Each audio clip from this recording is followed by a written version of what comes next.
All right, first, I am totally humbled to be talking to all of you curious and thoughtful and brave Schechter students today. You are the first students to grow up in a pandemic, and I'm impressed with your flexibility, your courage as you adjust to all these new rules that keep on changing. So, as Rebecca said, I graduated Schechter in 1996, and actually we were the first graduating class in this building, so it's pretty fun to be back. And although it's been a while, I did the math and it's 26 years ago, I still paused when I got a call from my former principal, Arnold Zar-Kessler, as you heard. And when he told me that I won an award today, I realized that I wasn't in trouble. So when you get a call from your principal, you're not always going to be in trouble. It's nice. I also want to acknowledge that you heard I have two sons here today, Max in 5th grade and Eli in 1st grade. Don't worry, this will be over soon. So in my few minutes with you guys, I really want to share in my Anima Amina talk some guiding principles that I've come to in my career as an addiction doctor and in leading a team of healthcare workers, so doctors, nurses, midwives, and social workers as we care for families affected by addiction. And so there are 5 principles that I wanted to share with you today. And those are: stay connected, be curious, show up, be grateful, and help others. And while these principles are so important to the work I do as a doctor, they're also universally important to my life, to all of our lives, as we think about being a good citizen, a caring friend, and a community member. So let me start by first defining addiction. And the most simple definition of a drug addiction is continued use of a substance despite negative consequences. Meaning, even though what you are doing is harming yourself and negatively affecting your life or your health, you just can't stop. So for example, when someone comes to see me, they're usually in pretty tough shape, and their substance use has caused them to lose the things that are important to them in life. They may have medical consequences, such as really serious infections. They may have social consequences, such as troubled relationships with their family or their friends. They may have mental health consequences, such as feeling depressed or anxious. And they may have real economic consequences, such as not being able to keep a job, to finish school, to afford a home, or even have enough to eat. And people often feel really ashamed at where their life has gone, and they may have done some hurtful things while in active addiction that they deeply regret. So with that, let me show you how these principles apply.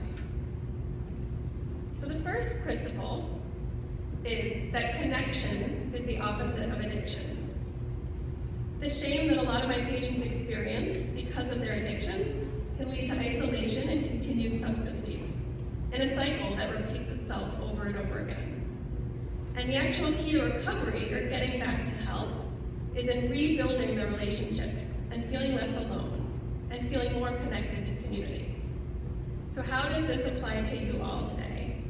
You are so fortunate to be part of this community. The strong connections that you're all building with each other, with your families, with Judaism, will help you through all those tough moments in life. So even though I'm no longer at Schechter, and you heard it's been a while, some of the strongest relationships that I have today are from my time at the school. And it has been especially meaningful for me to stay connected to friends I made at Schechter over the years, and now actually be parents together at the school. So stay connected. Number 2, be curious and not judgmental. So my patients come late to their visits with me a lot. And rather than being frustrated and thinking, oh, that when they're always late, they clearly don't value me or my time, if I instead pause to wonder, what did this person actually have to overcome to get to their appointment with me today, it absolutely changes how I view the interaction. Are they late because they don't have the luxury of having a working car, a ride from a parent or a friend? Do they have a safe place to sleep last night? So thinking of what privileges that I take for granted that my patients may not have helps really reframe the situation from a place of understanding and not frustration. And it allows me to connect without being angry. So try to be curious with all your interactions with your classmates and your siblings.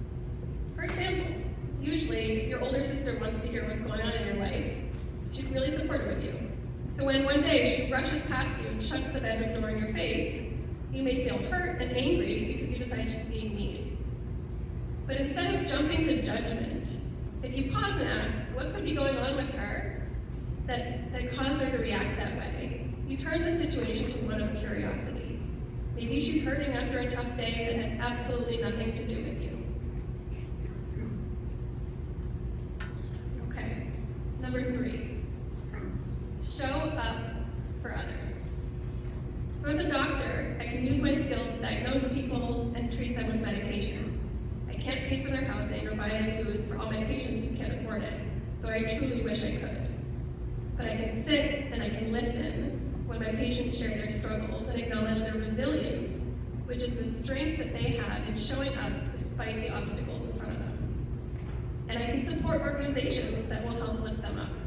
So just like joining Schechter families at Cradles to Crayons or donating food or time to Jewish family and children's services, and knowing these small actions have a real impact on the patients that I care for day in and day out makes them that much more meaningful. You can't fix everything as an individual, but you can show up as a friend, as a family member, and as a Jew. And thinking about the world's problems today can be really overwhelming, but showing up means a lot. Joining the Walk for Hunger, going to a rally for Ukraine, or going for a walk with a friend who just needs someone to hear them can have a really positive impact. Number 4. Gratitude is the key to life, and it takes practice. So taking a moment when you greet someone to say thank you for showing up, for making the time, can mean so much. I never know how many obstacles, as you heard, it took for my patients to come to see me. But acknowledging that I appreciate them coming in and making the time for their visit creates a space to relate to each other as humans in a way that really builds connection. So try it. When the bus driver shows up on time and you rush on board to get to school, pause, look them in the eye and say thank you, and think about all it took for that transportation to run smoothly. And number 5, helping others feels good. So research studies show that helping others releases your own dopamine, which is this happy chemical in your brain.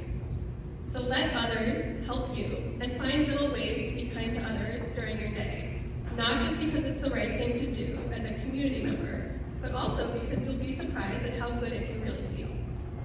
So here's a secret. When I start my visits with my patients and I thank them for coming in, for showing up, I feel good. I made someone else feel valued, and that also makes me feel great. So building positive connections will keep you fueled. So, I hope you remember those 5 things as you go to your classes today and onward. That the opposite of addiction is connection. So keep building your community at Schechter. Be curious and not judgmental. You'd be surprised at what you learn from hearing others' perspectives. You as an individual can't fix everything that's going on in the world, but you can show up for your family, for your friends, and for the broader community, and that's enough.